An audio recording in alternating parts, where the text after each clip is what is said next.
அஸ்ஸலாமு அலைக்கும். ஜாலர் முஸ்தஃபா எப்படி செய்கிறதுன்னு பார்க்கலாம். ஃபஸ்ட்டு நம்ம ஒரு சின்ன ஜாரில் 5 சின்ன வெங்காயம், பெருஞ்சீரகம், 1/2 ஸ்பூன் ரெண்டுத்தையும் மிக்சியில் சேர்த்து அரைச்சிக்கலாம். அரை மூடி தேங்காய் அதையும் மிக்சியில் அரைச்சி தனியாக பால் எடுத்து வச்சுக்கலாம். ஒரு பேனில் 2 ஸ்பூன் எண்ணெய், இஞ்சி பூண்டு விழுது 2 ஸ்பூன், 2 பெரிய வெங்காயம் சின்ன சின்னதாக நறுக்கி அதையும் சேர்த்துக்கலாம். அது கூட ஒரு பெரிய சைஸ் தக்காளி அதையும் சேர்த்து நல்லா வதக்கிக்கலாம்.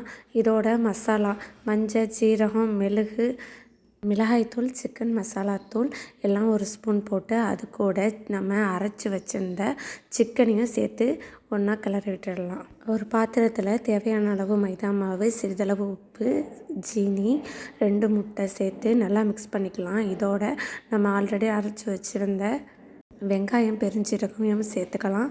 அது கூட தேங்காய் பால் 3த்தையும் நல்லா மிக்ஸ் பண்ணி நம்ம ஒரு தோசை தவாவில் இந்த மாதிரி தோசை ஊற்றிக்கலாம். 2 தோசை ஊற்றி, ஜாலர் தோசை ஊற்றி அதுக்கு மேலே இந்த மசாலா உள்ளடங்கு மசாலாவை இது கூட வச்சு நம்ம இந்த மாதிரி கவர் பண்ணிக்கலாம். ஒரு பவுலில் 2 முட்டை, சிறிதளவு உப்பு 2த்தையும் மிக்ஸ் பண்ணி நம்ம உள்ளடங்கு வச்சுருந்த ஜாலரை நம்ம தோசை தவாவில் போட்டு அது மேலே இந்த முட்டையை நம்ம தடவி விட்டுறலாம். ஜாலர் ஒரு பக்கம் நல்லா வெந்ததுக்கப்புறம் மறுபக்கமும் இதே மாதிரி முட்டையை நம்ம 2 சைடும் நம்ம தடவி விட்டு நம்ம வெந்ததுக்கப்புறம் எடுத்துடலாம். அவ்வளோதாங்க, ஜாலர் முஸ்தஃபா ரெடி ஆகிடுச்சு. நீங்களும் வீட்டில் இந்த மாதிரி செஞ்சு பாருங்கள். என்னோடய பையன் ஜாலர் முஸ்தஃபா ரொம்பவும் விரும்பி சாப்பிட்டான். அவ்வளோ அருமையாக இருந்தது. அஸ்ஸலாமு அலைக்கும்.